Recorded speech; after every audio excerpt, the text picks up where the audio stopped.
গণবন্টন ব্যবস্থায় ব্যাপক অনিয়মের অভিযোগ এনে এবার রাস্তায় নামলেন ভোক্তারা। সঠিক সময়ে রেশন না পাওয়ায় জর্জরিত গ্রামবাসীরা করলেন রাস্তা অবরোধ।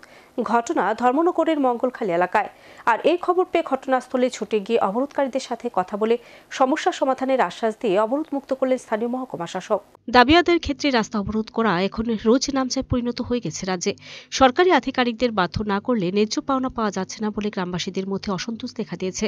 এরই ফলস্বরূপ শনিবার সকাল 8টা থেকে দুপুর 12টা পর্যন্ত মঙ্গলখালীতে রাস্তা অবরোধ করে রাখে ক্ষুব্ধ গ্রামবাসী। জানা যায়, মঙ্গলখালীতে পল্লীমঙ্গল প্যাক্সের আওতাধীন একটি ন্যায্য মূল্যের দোকান রয়েছে। এই দোকানের কার্ড হোল্ডার 900 জন, কিন্তু শেষ 4-5 মাস ধরে গ্রাহকরা সঠিক চাল বা অন্যান্য সামগ্রী রেশন দোকান থেকে পাচ্ছে না। তাদের অভিযোগ, প্রতি মাসের শেষের দিকে একবার ন্যায্য মূল্যের দোকানে দ্রব্য সামগ্রী তুলে সবার ফিঙ্গারপ্রিন্ট রেখে একদিন বা 2 দিন গিয়ে আর কিছু দেওয়া হয় না। রেশন ডিলারের দায়িত্বে রয়েছেন বারেন্দ্রনাথ। বাবা চরণনাথ শাসক দলীয় নেতৃস্থানীয় হওয়ায় যা ইচ্ছে তাই করে চলেছে ছেলে বারেন্দ্রনাথ। গ্রামবাসীরা প্যাক্সের ম্যানেজার নির্মল কান্তি দের কাছে ন্যায্য মূল্যের দোকান নিয়ে অভিযোগ জানালে কোনো সঠিক উত্তর না পাওয়ায় অবশেষে রাস্তা অবরোধে নামে। শনিবার দুপুর 12টা পর্যন্ত রাস্তা অবরোধ চলে। খবর পেয়ে এলাকায় ছুটে যান ধর্মনগরের মহকুমা ম্যাজিস্ট্রেট সামজয় জমাতিয়া, ডিসিএম সঞ্জয় আচার্য এবং ফুড ইন্সপেক্টর সহ পুলিশ প্রশাসনের কর্মকর্তারা। সেখানে গ্রামবাসীদের সাথে আধিকারিকরা কথাবার্তা বলে সমস্যা সমাধানের আশ্বাস দিলে রাস্তা অবরোধ মুক্ত হয়।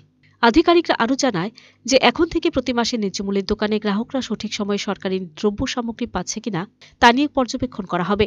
এ মাসে মঙ্গলখালী ন্যায্য মূল্যের দোকানে শুধু একটা নোটিশ লাগিয়ে দেওয়া হয়েছে যে সেলসম্যানের অসুবিধার কারণে এই মাসে ন্যায্য মূল্যের দোকানের সামগ্রী কৃষ্ণপুর ন্যায্য মূল্যের দোকান থেকে দেওয়া হবে। কিন্তু দীর্ঘ 4 থেকে 5 মাস যাবৎ এখনও বেহাল অবস্থা। বিশেষ করে চাউল না পেয়ে এলাকাবাসীদের মধ্যে ক্ষোভ তীব্র আকার ধারণ করে। অবশেষে নিরুপায় হয়ে গ্রামবাসী রাস্তা অবরোধের পথ বেছে নেয়। এটা আমরা যুবরাজনগর বাজারে একটা রেশন শপ আছে, যুবরাজনগর এবং প্লাস মঙ্গলারি মিলিয়া একটা রেশন শপ। এখানে কার্ড হোল্ডার আছে প্রায় 900।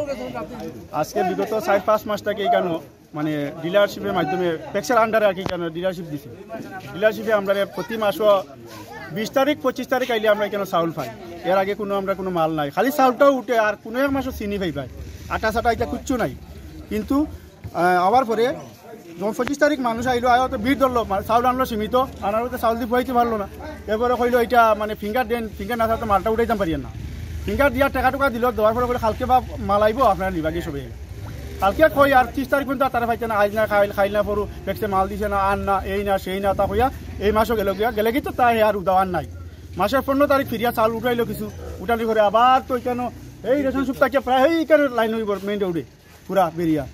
এরপরে তোমার মানুষের এত চাউল ফাইল না, এরকম সেম আবার যারা বয়া মাসের যে টুকা দিছে এরা কয়েকজনে ফাইলো মাল, ফিরিয়া আরো কয়েকজনে নতুন হিসাবে তার টুকাল লিয়ে ফিঙ্গার লইয়া টুকাল লিয়ে খালকে মাল নিবে। তো ওইরকম চলে তারা আজকে অনেক দিন ধরে।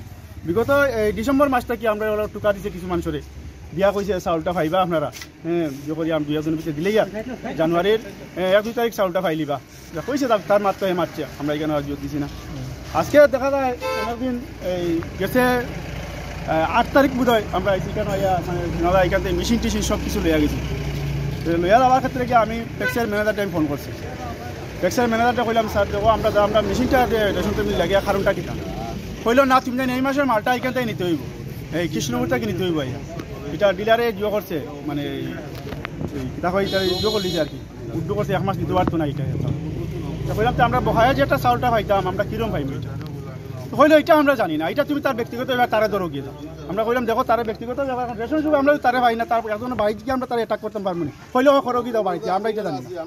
আমরা না এটা আমরা পারতাম না, এটা আপনি জবাব দেন। পয়সা দেখুন আমরা এইরকম মাত আমরা পারতাম না, এটা তোমার ব্যক্তিগত ব্যাপার তুমি জানো। আমরা দেখুন আপনারা তো জানেন এটা ব্যাপার নিয়ে, ফিঙ্গার লইয়া মালটা দেন না, আপনি মালিকান থেকে ডেলিভারি দিতে আপনি জানেন না কতটা মাল নিছে, কই না এটা আমরা খুঁজে পারতাম না। এটা তোমার ব্যক্তিগত ব্যাপার, তার মায়ের করো না তা করে লও তুমি। এই আমার ভূমিকা। এই কারণে আজকে আপনারা এই কারণে আমরা রাস্তা অবরোধ করছি। যদি এটা আমরা আজকে শুরু না হয় আমরা বৃহত্তর আন্দোলন মেইন রোড আমরা অবরোধ করবো।